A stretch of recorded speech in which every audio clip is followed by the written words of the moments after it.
Salut les gars, et bienvenue pour cette toute nouvelle interview à la française. Et aujourd'hui, je ne suis pas tout seul, je suis avec JB. Salut JB. Salut à tous. On se retrouve aujourd'hui pour le troisième épisode dont on reçoit un pro. Et aujourd'hui, on reçoit un 22 fois champion de France, 2 fois champion d'Europe, champion du monde. C'est Thomas Bouda qui est avec nous. Salut Thomas. Salut à tous. Donc aujourd'hui, la vidéo, elle va être divisée en 4 parties. Premièrement, on va faire un point sur ta carrière. On va revenir en détail un petit peu sur certains événements en particulier.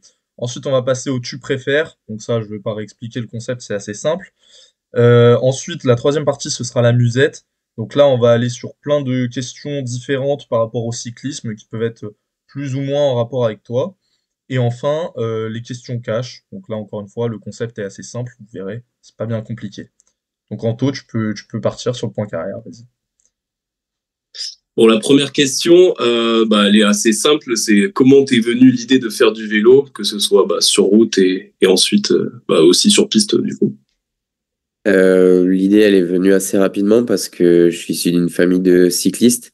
Mon grand-père a fait le Tour de France, j'ai un oncle aussi qui a fait le Tour de France. Voilà, mon grand-père m'a mis sur le vélo avant que je sache marcher, certains disent. J'ai commencé très tôt et j'ai jamais quitté ce sport, même si je suis allé tester d'autres sports à côté de temps en temps. C'est toujours le vélo qui a été le préféré, j'ai persisté dans le vélo. Ok. Ok, donc chez les cadets et juniors, tu as eu des très gros résultats. Tu as notamment été champion d'Europe de la course au point. Mm. Et puis dès 2014, sont arrivés des grands moments dans ta carrière, puisque tu as été champion du monde sur Ouais. l'Omnium. Est-ce que tu peux nous rappeler un peu le principe de cette course, donc l'Omnium, et quel souvenir tu gardes de ce sacre de champion du monde? Alors, c'était une épreuve enfin, l'Omnium était différent de ce qu'il est maintenant. Ça se passait sur 2 jours. Avant, on avait 6 épreuves. C'était une course enfin, on commençait par, je sais même plus par quoi on commençait, c'était il y a tellement longtemps. Mais en gros, on avait une course au point, un scratch, une élimination, un tour lancé, 1 kilomètre et une poursuite. On faisait ça sur 2 jours. Maintenant, c'est une version un peu condensée de tout ça, qui est un petit peu plus télévisuel, on dira. Du coup, ouais, j'étais champion du monde en 2014, mon premier titre mondial et mon seul titre mondial d'ailleurs sur Déjà, piste. C'est déjà pas mal. Ouais, ça a été vraiment incroyable, un moment en plus que j'ai pu partager avec ma mère parce qu'elle avait fait le déplacement. C'était vraiment cool. Ça a marqué un tournant dans ma carrière, je dirais, parce que ça m'a permis par la suite de courir plus libéré et d'arriver sur les Jeux à Rio avec un état d'esprit d'aller chercher une médaille au JO. Ouais, ça m'a beaucoup changé. ok, mais et quand tu dis que ça t'a libéré, est-ce que ça t'a pas donné aussi un peu la pression d'être un peu plus attendu forcément que si t'avais rien? Ouais, j'étais forcément plus attendu, mais ça faisait tellement longtemps que je courais après ça. Ouais. Titre mondial, ça reste quand même le Graal pour nous sur la piste. Et après les JO, bien sûr. Mais le fait de pas avoir pu participer au championnat du monde en junior 2, du coup, je j'avais pas pu défendre mes chances parce que je pense que j'aurais pu aller chercher une belle médaille, voire un maillot sur des courses en peloton. Mais on n'avait pas fait le déplacement parce que c'était en Nouvelle-Zélande. Et j'avais eu pas mal de résultats sur la piste, mais sans jamais aller jusqu'au titre mondial. Et là, le fait d'avoir un titre mondial, les gens ont dit, bon, ok, c'est bon, on passe à la suite maintenant. Et c'était en 2014, donc tu avais que 20 ans, il me semble. Est-ce Mm. que ça t'a Ouais. fait quelque chose de gagner aussi jeune ou c'était un peu tu t'y attendais vu que les résultats allaient crescendo? Non, non, je m'y attendais pas. Ouais, c'était une journée parfaite, quoi. Je dirais, tout se passait bien. Il y a des jours comme ça où on peut faire ce qu'on veut.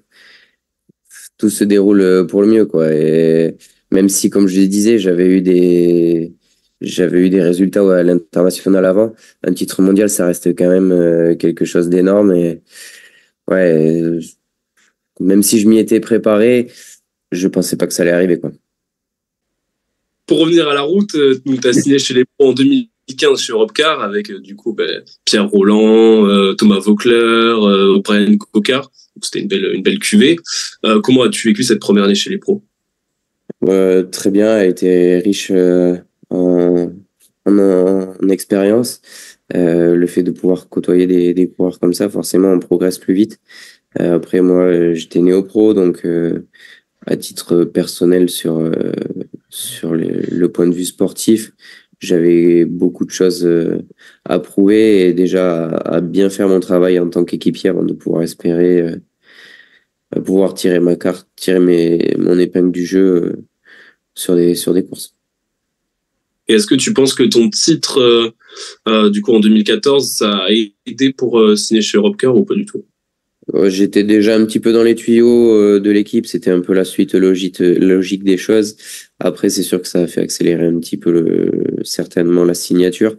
Mais ouais, c'était à l'époque, il y avait quand même beaucoup de coureurs qui passaient par Vendée qui allaient directement chez Europcar, donc c'était un peu la suite logique des choses. Ok. Et est-ce qu'il y a parmi ces coureurs qu'on a cités ou d'autres peut-être, est-ce qu'il y en a qui ont joué un peu le rôle de mentor quand tu es arrivé chez Robcar? Après, non, mentor, non, mais je m'inspirais de Brian parce que lui, il avait déjà des résultats. On a eu le même parcours. On est tous les deux passés par le pôle de Talence. On a toujours tous les deux eu cet amour pour la piste. Donc forcément, consciemment, les gens nous comparaient un petit peu et moi, j'essayais de suivre un petit peu ses traces. Ok. Bah justement, en parlant de cet amour de la piste, on va refaire un tour de ce côté-là.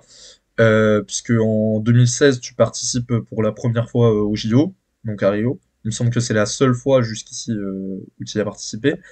Ouais. Comment est-ce que tu as vécu cette expérience? Ouais, je dis toujours, c'est certainement l'événement qui a le plus marqué ma carrière. C'est la seule fois de ma vie où j'ai pas réussi à dormir la veille d'une compète. Donc c'est pour dire. Pourtant j'ai fait quand même quelques fois des championnats du monde. J'ai fait le tour, j'ai fait pas mal de grosses courses, mais ouais, les jeux c'est quand même différent et c'est pour ça que cette année je me focus à 200% sur les jeux parce que je veux aller chercher une médaille et c'est pour moi le Graal dans une carrière de sportif. Même si certains pensent que le Tour de France est au-dessus, pour moi, les jeux, c'est vraiment au-dessus de tout, quoi. Ok. Ouais.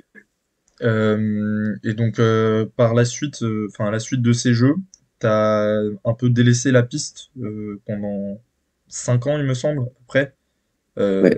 Est-ce qu'il y avait une raison à ça? Peut-être que tu avais fait le tour enfin, qu'est-ce qui s'est passé? Il y a eu deux facteurs, je dirais. Le premier, c'est que je voulais prendre un peu de recul parce que c'était difficile de pas ramener de médaille à Rio. J'avais fait tout ce que je pouvais, tout ce qui était en ma capacité pour être à mon meilleur niveau sur cette échéance. Je pense que j'avais pas fait beaucoup d'erreurs dans ma préparation.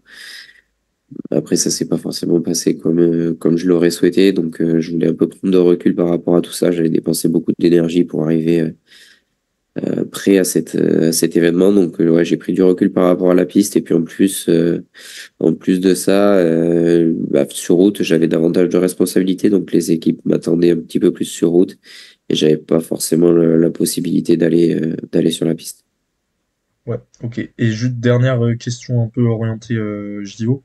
T'as pas participé à ceux de 2021 à Tokyo, Non. alors que t'es revenu quelques mois après sur piste. Est-ce que, enfin, est-ce qu'il y avait une raison à ça ou c'était le hasard un petit peu? Bah, déjà, quand j'étais chez Arkea, ils voulaient pas forcément que je fasse de piste. Ah, ok. Et du coup, je suis revenu petit à petit parce que je sentais que je commençais à m'éloigner de l'équipe et que moi, ça me manquait aussi dans ma progression et je sentais que le fait de faire moins de pistes était pas très bon pour moi pour la route. Donc, je suis retourné sur la piste. J'ai recommencé par des stages avec l'équipe de France. Et puis petit à petit, je me suis réintroduit dans le collectif. Mais ouais, c'est certainement un regret de pas être revenu un peu plus tôt sur la piste pour disputer mes chances à Tokyo. Ok. Donc, pour revenir à la route, pardon, sur cette période du coup de 2007 à 2021, t'effectues ton premier Tour de France en 2017 du coup. Euh, qui- oui, d'ailleurs où Lilian Calmejane gagne son étape. Je sais plus. C'était à la Route. station des Roues. La Ouais. station des Rousses, ouais, c'est ça. Du coup, comment as-tu vécu ce Tour de France, ce premier Tour de France? Et est-ce que tu es toujours en contact avec Lilian? Ouais, ça a été une belle aventure. En plus, avec la victoire de Lilian, forcément, ça a apporté encore un gros plus à cette aventure, justement. Euh, un Tour de France, ça marque aussi une carrière, surtout en tant que Français. Et puis, même si à la base, c'était pas gagné d'avance parce que je m'étais cassé le scaphoïde un mois et demi avant le tour, donc il a fallu cravacher dur pour revenir en forme. Mais ouais, c'était super. Ça m'a permis d'apprendre beaucoup sur moi-même, sur mon physique, sur mon mental. Et c'est quelque chose à faire en tant que cycliste. C'est le plus bel événement, donc forcément, ouais, c'est de très bons moments. Je retiens que les bons moments. Sur le moment, beaucoup de souffrance, surtout sur les étapes Ouais. de montagne. Mais ouais, c'est super. Et surtout quand on a des coéquipiers qui gagnent, comme là, c'était le cas avec Lilian, on a pu célébrer ça. On avait en plus le partenaire de l'époque, Direct Energy, qui avait fait un pari avec nous, qui nous avait promis qu'on nous ferait un stage de préparation en Guadeloupe si jamais on avait un coureur qui gagnait. Donc Lilian, Lilian a choisi le bon moment pour gagner. Ok, super. Du coup, le Tour de France, tu l'as recouru l'année suivante, Ouais. dans ce qu'on pourrait appeler peut-être ta meilleure saison sur route, avec notamment 2 victoires et une belle 6e place sur une étape du Tour.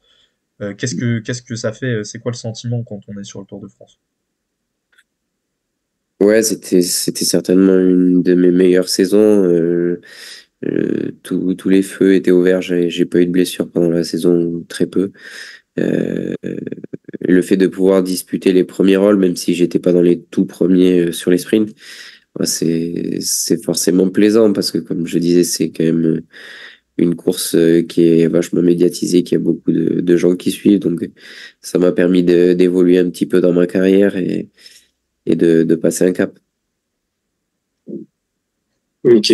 Et donc, par la suite, des saisons un peu plus compliquées chez Arkea, on en a parlé un petit peu déjà tout à l'heure.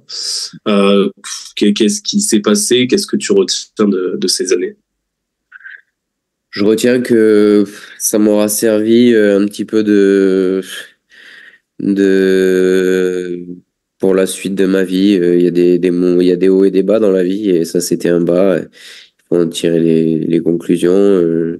Je me suis beaucoup remis en question et ça m'a permis d'être là où je suis aujourd'hui. Je sais où je veux aller, je sais ce que je ne veux plus faire et c'était pas la meilleure partie de ma carrière, mais j'essaie d'en tirer quand même des points positifs. C'était pas trop dur à vivre, le fait que t'aies pas fait le Tour de France en 2021 qui passait en Gironde chez nous. Ouais, ça a été vraiment très difficile à digérer. Et je pense que c'est pour ça aussi que ça s'est arrêté avec l'équipe. Voilà. Je suis maintenant très heureux chez Van Rysel et il me laisse faire la piste et c'est ce que j'aime aussi, donc enfin ce que j'aime le plus. Donc tout finit bien. Et est-ce que tu as eu un jour les raisons pour lesquelles tu n'avais pas fait le tour, etc. Bon, c'est comme ça, j'étais pas au bon endroit au bon moment. Voilà, c'est comme ça maintenant. Comme je dis, j'ai pris sur moi et puis j'ai tourné la page. C'est des choses qui arrivent. Ok. Ouais, T'as, t'as déjà un peu répondu à notre question suivante sur la raison pour laquelle tu es chez Van Rysel-Roubaix, comme on le voit sur ton joli polo.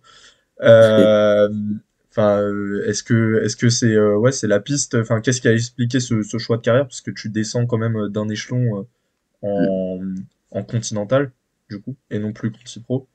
Ouais, Est-ce que c'est quelque chose, enfin, je sais pas, j'aurais j'arrive pas à aimé, poser la question. ouais, mais je vois ce que tu veux dire, ouais. Mais j'aurais aimé, oui, rester dans un échelon supérieur. Mais le souci de vraiment être à 200% sur la piste était pour moi primordial. Les Jeux de Paris, je pense que aucun de nous trois reconnaîtra des Jeux en France. Donc c'est une occasion unique de pouvoir aller chercher une médaille aux Jeux et chez nous. Donc pour moi, il y avait pas de question à se poser. La route, j'avais fait un petit peu le tour de la question, même si j'adore ça et que c'est vraiment nécessaire pour performer sur la piste aussi. Euh, le point vraiment central, ça restait la piste, être le meilleur possible. Et je voulais aussi avoir une équipe qui m'écoutait et qui avait la possibilité d'adapter son programme pour moi, pour pouvoir me laisser faire de la piste quand j'en avais besoin. Et est-ce que les victoires, comme on a vu celle de Samuel Leroux sur l'étoile de Bessèges, est-ce qu'elles ont un goût différent de par le fait que vous êtes une équipe plus petite, entre guillemets de division inférieure? Est-ce que du coup ça a une saveur différente quand vous gagnez? Ouais, ça a une saveur différente forcément parce qu'on est un petit peu comme le petit poussé, toutes les équipes continentales. Même si Van Rixel maintenant, Roubaix, on a quand même quelques années derrière nous et d'historique pour l'équipe, mais on commence quand même à être respecté, surtout maintenant avec l'arrivée de Van Rixel, on sent que les autres nous regardent différemment. Et là, cette victoire, elle est arrivée à point nommé parce que voilà, c'était les nouvelles tenues, nouveaux vélos. Van Rixel qui fait son retour dans le peloton professionnel. Donc forcément, ça a été une victoire assez symbolique pour l'équipe et pour Van Rixel. Ok. Du coup, l'année dernière, tu as axé toute ta saison avec Van Driesel, Roubaix, du coup, sur le 8 août 2023. Malheureusement, tout s'est pas passé comme prévu. Qu'est-ce que tu retiens de cette expérience et de ce petit échec, entre guillemets? Bah, je retiens que il y a des choses que je referai pas dans la préparation. Euh, je suis arrivé sur Glasgow avec une bonne condition, je pense. Mais on avait l'incertitude. Il y a eu quelques petites péripéties pour l'équipe de poursuite par équipe en équipe de France. Ils sont tombés à quelques jours de la compète. Et du coup, moi, je savais pas si j'allais rentrer ou pas en tant que remplaçant. Et donc, du coup, j'ai pas pu faire tous les entraînements que j'aurais dû à l'approche de la compète. Et je me suis un petit peu, j'ai fait du jus. Et au final, j'ai fait trop de jus et je suis arrivé le jour de la compète, les gens me répondaient pas. Donc, ouais, c'est dommage, mais j'en ai tiré les leçons et ça se reproduira pas, ça c'est sûr. Ok. Mais vu que du coup, on voit que des fois, tu es avec Benjamin Thomas, oui, Benjamin Thomas, oui, et des fois avec Donovan Grondin, est-ce que le fait qu'il y ait un peu de l'incertitude sur le binôme, ça vous motive à vous surpasser ou Ouais, ça fait. forcément. On a une place pour les jeux qui est en jeu. Donc forcément, à chaque fois qu'on a la chance de pouvoir être aligné en équipe de France sur une américaine, forcément, on se doit d'être les meilleurs et de montrer aux sélectionneurs que on a notre place au JO. Donc oui, il y a forcément de la pression et beaucoup d'enjeux derrière tout ça, mais ça m'a jamais arrêté. Au contraire, c'est un boost supplémentaire pour aller chercher le meilleur de moi-même. Ok. Et du coup, en parlant de ces Jeux Olympiques qui arrivent, toi, on l'a compris, tu vises une médaille. Ouais. Est-ce que tu peux nous en dire plus sur ce que tu attends de ces Jeux? Est-ce que tu vas participer à une seule épreuve, plusieurs? Enfin, comment ça va se dérouler? Alors pour le moment, je sais pas si je participe ou pas au JO parce que la sélection est pas tombée. On est encore en train de se disputer pour aller chercher notre place. Il reste encore une manche de Coupe du Monde qui se déroulera en avril au Canada. Ça sera un petit peu le juge de paix pour savoir qui va ou pas au JO.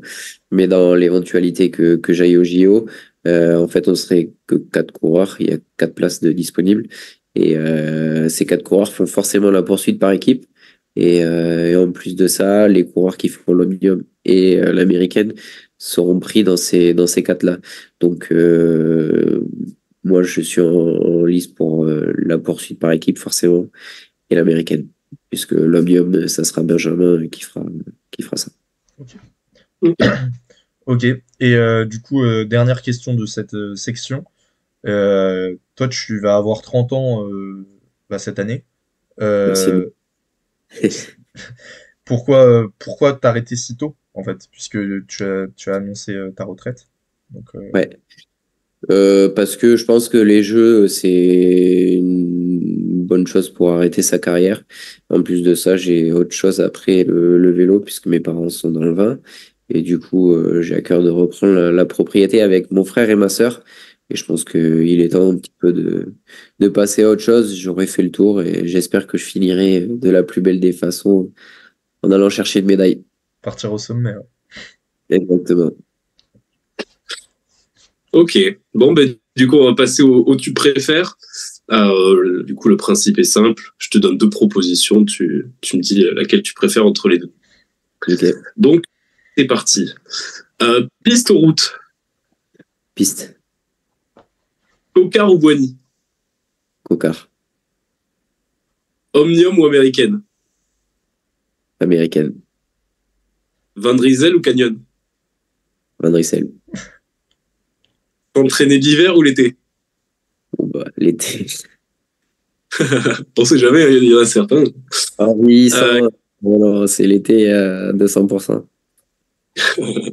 Gagner les JO ou gagner l'étape sur le tour? Les JO. Pinot ou Bardet? Bonne question. C'est difficile de choisir. Joker? Joker. Les Girondins ou l'UBB? L'UBB, qui ont des bien meilleures valeurs que les Girondins. Bref. Et un bien meilleur classement pour l'instant. En plus, En vin, le Bordeaux ou le Bergerac? Bordeaux. Eh ben voilà. Ok. Bon, moi j'aurais dit le Bergerac, mais bon, du coup, faites d'accord. C'est assez chauvin. Ouais, c'est ça. Donc on va enchaîner avec la troisième partie maintenant, donc la musette. Donc c'est un sac où on va retrouver plein de questions, comme je l'avais dit, sur différents aspects du cyclisme. Ça peut Ok. être plus ou moins en rapport avec toi. Donc Ok. la première, c'est quel est ton regard par rapport au cyclisme actuel?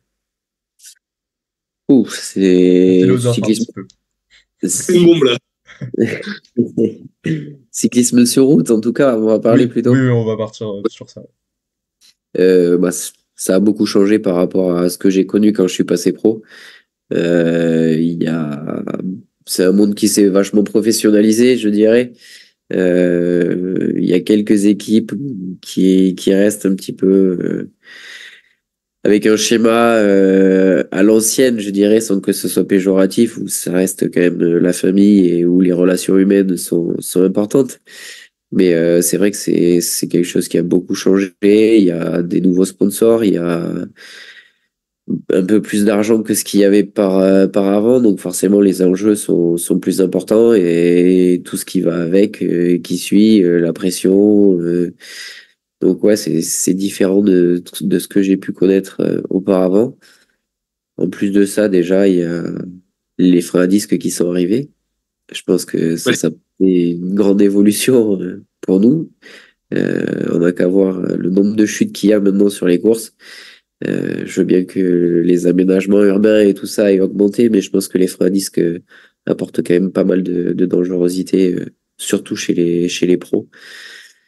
Et puis après, ouais, c'est l'ambiance générale, je dirais, qui a un petit peu changé, mais c'est une bonne chose aussi parce que c'est bon signe, ça veut dire que, comme je disais, le sport se professionnalise et que on essaie d'aller chercher tous les leviers de performance possibles pour être les meilleurs et c'est une bonne chose.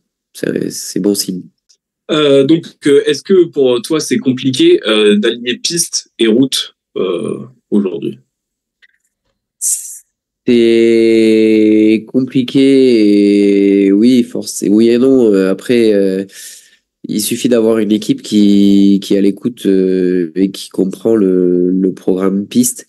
C'est vrai que quand on est dans une équipe pour le tour, alors j'exclus le cas Ghana parce que lui, voilà, il y en a un dans le monde, c'est un peu comme Van Der Poel en cyclocross et sur route, quoi. Ils peuvent se permettre de faire ce qu'ils veulent, ils seront quand même au top quoi qu'il arrive. Mais oui, il faut déjà avoir une équipe qui comprend et qui nous suit, qui nous aide dans cette démarche-là. D'autant plus que maintenant, les Coupes du Monde et les Championnats du Monde sont placés pendant la saison sur route. Donc, ça nécessite de faire beaucoup de stages durant la saison, c'est-à-dire de pas faire certaines courses. Donc, c'est compliqué parce que sur la route, maintenant, avec le classement UCI et tout ça, ça devient le nerf de la guerre pour tout le monde. Et donc, des équipes qui salarient un coureur pour qu'il soit 3 ou 4 mois sur les 8 ou 9 de compétition à l'année, absent, ouais, c'est difficile à trouver. Et pour toi, qu'est-ce que la piste apporte à la route et inversement? Bah, les deux sont complémentaires. Après, il faut trouver le juste milieu entre les deux. La route va apporter toute la base de foncier, la force pour la piste. Et la piste va amener les efforts à très haute intensité qui servent dans les courses, surtout dans le final des courses quand on arrive au sprint. Du coup, pour rebondir sur ce que tu as dit sur le calendrier, est-ce que tu penses que ça nuit un peu à la piste, du coup?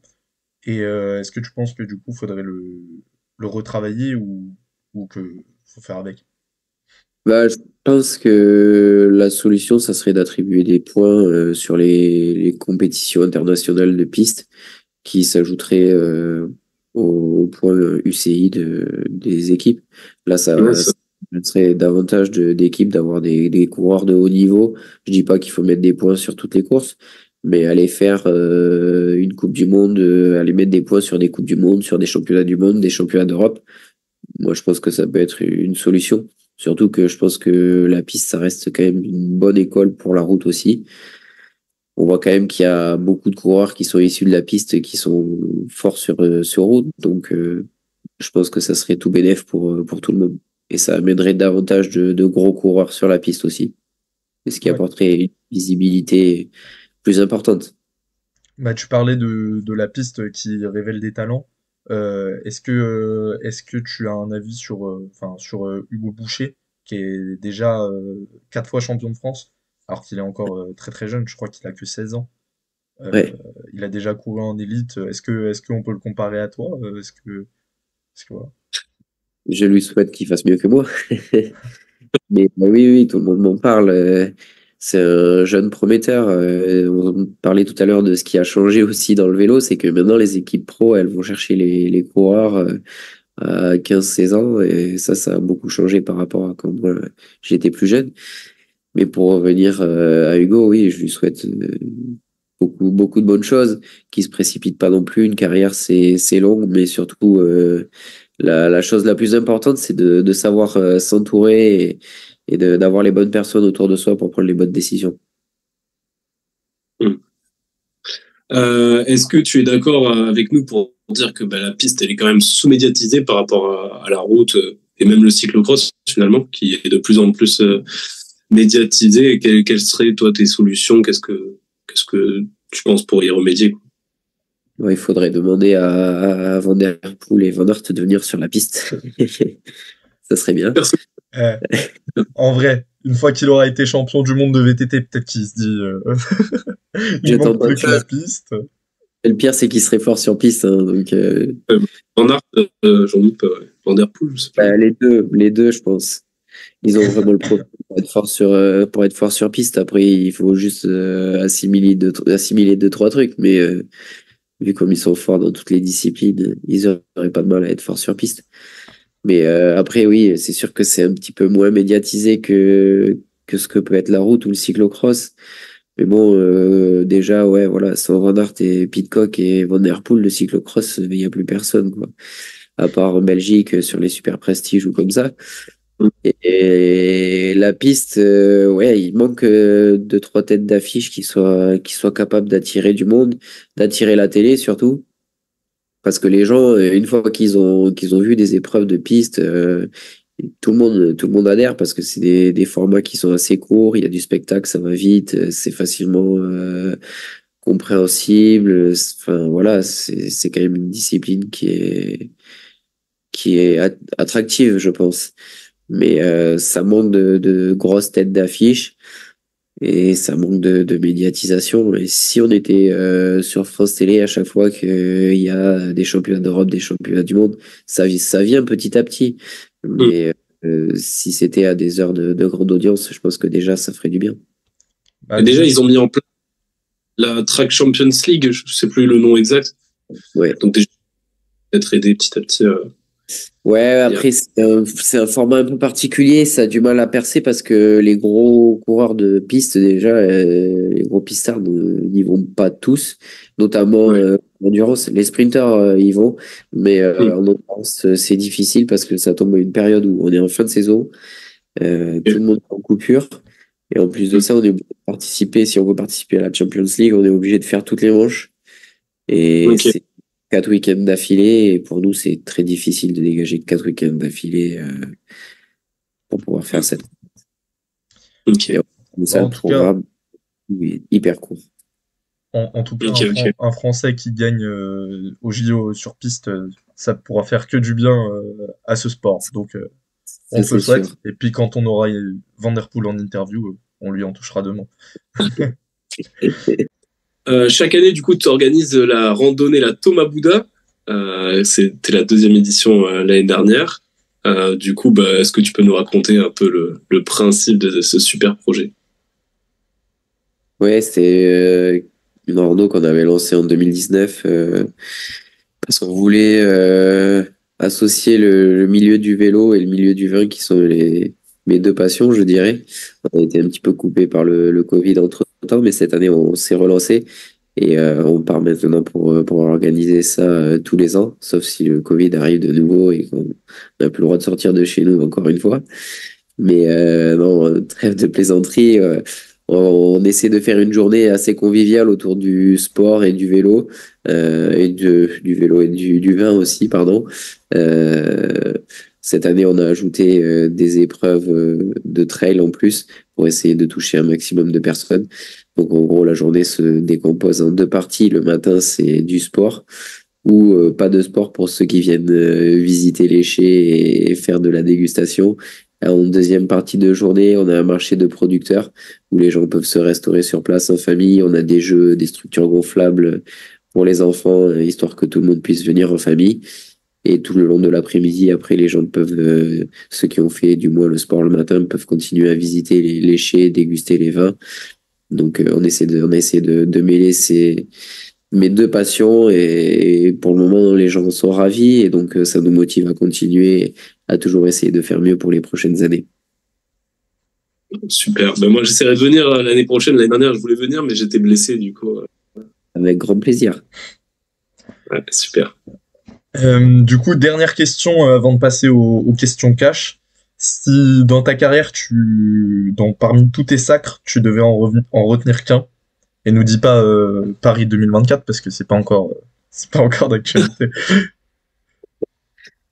Si je devais en retenir qu'un, je dirais que ça serait mon premier titre de champion d'Europe en course au point. C'est mon premier titre tout court. J'avais jamais été champion de France avant ça. Et ça a été quand même un élément déclencheur. Après, pour la suite, j'ai pris conscience de mes capacités. Et ça m'a permis d'aller chercher des titres de champion de France en suivant. Et après, la machine était lancée. Et ça a été un moment, c'est certes pas le plus gros titre que j'ai eu, c'était quand junior, mais c'est important pour la suite de ma carrière. Donc, on va passer à la dernière partie de cette vidéo, du coup, les questions cash. Donc, on va te poser à tour de rôle quelques questions et tu y réponds le plus franchement possible. Du coup, qui t'a donné envie de faire du vélo et est-ce que tu as un coureur préféré dans le peloton? Bah déjà, c'est mon grand-père qui m'a donné envie de faire du vélo. Mais après, moi, c'était les époques Armstrong. Donc, j'étais fan d'Armstrong quand j'étais petit. Il y avait lui et Paolo Bettini. C'était les deux coureurs à qui je voulais ressembler quand j'étais petit. Ok. J'espère que tu leur ressembles pas trop quand même. Après, bon, Armstrong, tout le monde lui crache dessus, mais il a quand même apporté beaucoup au vélo. En dehors de ce qui est la partie dopage. Et puis, je pense qu'il n'y avait pas que lui qui était dopé à cette Ah, époque-là. ça, c'est clair. On a tiré sur lui, mais bon, je pense que les autres étaient pareils, sauf certains qui, c'est toujours pareil, quoi. Mais sur tout ce qui est aéro, méthode d'entraînement et tout ça, c'était quand même quelqu'un qui était pionnier. Ben, c'est sûr qu'on met de côté tout ce qu'on connaît et tout ce qui en a suivi, mais ouais, il y a pas tout à jeter non plus chez Armstrong, je pense. Bien évidemment. On va passer à une question un peu moins, comment dire, un peu plus triste, mais quel est le pire moment de ta carrière? Bah, je pense que enfin, le pire, c'est difficile, mais le plus dur à traverser, ça a été les Jeux à Rio. Ça a été vraiment ouais, très difficile. Comme je disais, j'ai dépensé beaucoup d'énergie pour pouvoir arriver à 200% sur cet événement. Je pensais vraiment être en capacité de pouvoir aller chercher une médaille. J'ai viré en tête au premier soir de la compétition et ouais, pour moi, c'était bien parti, quoi. Et le fait de revenir à la maison sans rien, même pas une médaille, c'était même pas une médaille d'or, hein, c'était une médaille, quoi. Ouais, ça a été très, très difficile. J'ai mis longtemps à m'en remettre. Ok. Prochaine question. Est-ce que tu en veux toujours à l'équipe Arkea pour tout ce qui m'attire? Franchement, non. Sur le coup, oui, ça m'a fait mal. J'ai voulu arrêter le vélo. Ça a été difficile. Mais maintenant, comme je dis, la page est tournée. Ça m'a rendu plus fort pour la suite et j'ai encore plus de détermination pour aller là où j'ai envie d'aller. Et là où j'ai envie d'aller, c'est les Jeux à Paris et d'aller chercher une médaille là-bas. Super. Avec du recul, est-ce que tu aurais préféré te concentrer seulement sur la route ou seulement sur la piste? Ou t'es content de ta carrière comme elle est? On peut toujours faire mieux, ça c'est sûr. J'ai pas le palmarès de Van Der Poel ou de Van Aert ou de Pogacar. Après, oui, j'ai fait des erreurs, certainement. Il y a eu des moments où j'aurais dû rester sur la piste et continuer à faire les deux. Mais ouais, c'est pas facile de gérer une carrière de sportif de haut niveau. Mon grand-père avait pour coutume de dire les conseilleurs sont pas les payeurs. Et au final, ça s'est avéré plutôt vrai ce qu'il disait. Mais ouais, on n'est pas forcément tous préparés à ça. On ne connaît pas tous les tenants et les aboutissants dans le milieu de sportif pro. C'est sûr qu'il y a certains choix que j'ai faits que je ne ferais pas si ça se passait maintenant, mais ça fait partie de la vie et il faut regarder devant. Et voilà, je pense qu'il y a aussi beaucoup de gens qui auraient aimé être à ma place. Bah, c'est clair. Ouais. Tu as fait toute ta carrière en France. Est-ce que tu aurais aimé rejoindre une équipe française et si oui, laquelle? On veut des noms. Une équipe française que j'aurais aimé rejoindre. Non, étrangère. Non. Une équipe. Tu as fait toute ta carrière en France, du coup. Ouais, une équipe étrangère, c'est compliqué. Je dirais qu'il y en a deux, totalement pour des raisons différentes. Mais forcément, Quick-Step, parce que c'est une équipe où le groupe vit bien, quoi, on dirait. Donc, même si j'ai jamais été de l'intérieur. Et après, certainement Ineos pour leur professionnalisme et leur approche très scientifique de la performance. Ok, super, très bon choix. Est-ce que tu as un équipier? Décidément, j'ai toutes les questions un peu. Mais est-ce que tu avais un équipier avec lequel tu t'entendais pas du tout? Bon, après, je suis quand même on est tous conscients qu'on ne peut pas s'entendre avec tout le monde dans une équipe. Je dirais que non, je me focalisais pas sur les gars avec qui je m'entendais moins bien. J'essayais de passer le plus de temps avec ceux que je m'entendais bien. Après, ouais, je pense pas être une personne à problème. Je laissais couler et ceux avec qui je m'entendais pas forcément, je leur accordais pas trop d'importance. Il y a pas d'anecdote, quoi, c'est ça. Vraiment, non, j'en suis jamais venu. J'en suis jamais venu aux mains avec un équipier. Est-ce que ça t'intéresserait un jour de devenir consultant? Ouais, pourquoi pas? Pourquoi pas? C'est pas à exclure. Faut voir. On m'a déjà proposé de faire quelques trucs en tant que consultant. J'ai pas le temps. Mais bah, pourquoi pas? Après, j'aurai quand même un emploi du temps qui sera aussi assez chargé au nouveau métier. Mais oui, ça peut être sympa de garder un pied dans le vélo et ouais, je dis pas non. Si un jour, nous, on est commentateur, on te prend en consultant avec plaisir, y a pas de problème. Donc moi, dernière question pour moi. Avec Benjamin, Thomas, vous êtes sûrement parmi les meilleurs pistards français, pardon, des 10 dernières années, et même parmi les meilleurs pistards du monde en endurance. Est-ce que ça crée une petite rivalité entre vous, comme tu l'as dit tout à l'heure, pour avoir la place en équipe de France, faut toujours être plus performant. Donc est-ce que voilà, est-ce qu'il y a une petite rivalité ou c'est vraiment un lien fort, plus d'amitié, on va dire. Il y a eu une rivalité, oui, par le passé. Parce que forcément, tout le monde nous comparait et tout le monde voulait que bah, il y ait un plus fort et un moins fort. Maintenant, on est tous les deux passés au-dessus de tout ça. Je pense qu'on se tire tous les deux l'un et l'autre vers le haut. On a des caractéristiques différentes, mais c'est sûr que lorsqu'on est associés ensemble, on a notamment en américaine, on a une très belle paire. On a beaucoup d'expérience, on lit tous les deux très bien la course et forcément c'est un avantage. Donc on a plus à gagner à être ensemble et à se tirer tous les deux vers le haut qu'à faire la compète. Ouais, je ne cache pas que quand on était jeune, on s'est bien tiré la bourre. Mais là pour l'objectif des JO, même pour lui, pour l'Omnium, lui a vécu Tokyo, moi j'ai vécu Rio. Je pense que je peux lui apporter pas mal de choses aussi dans l'approche de la compète. Donc ouais, c'est gagnant-gagnant, c'est une relation gagnant-gagnant, je dirais, entre nous. Ok. Et dernière question.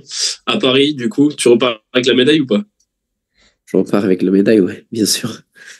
Laquelle du coup? Bah, je dirais forcément l'or, mais une médaille déjà, c'est très beau. Les Jeux, une fois qu'on est médaillé, c'est, ça change une vie, je pense. Bah nous on te suivra avec grand plaisir et grande attention. C'est gentil. Eh ben, donc, ben, c'est la fin de cette vidéo. Merci à tous de nous avoir suivis. Merci d'avoir pris ce temps avec nous. C'était un super moment. En tout cas, on était très content de te recevoir.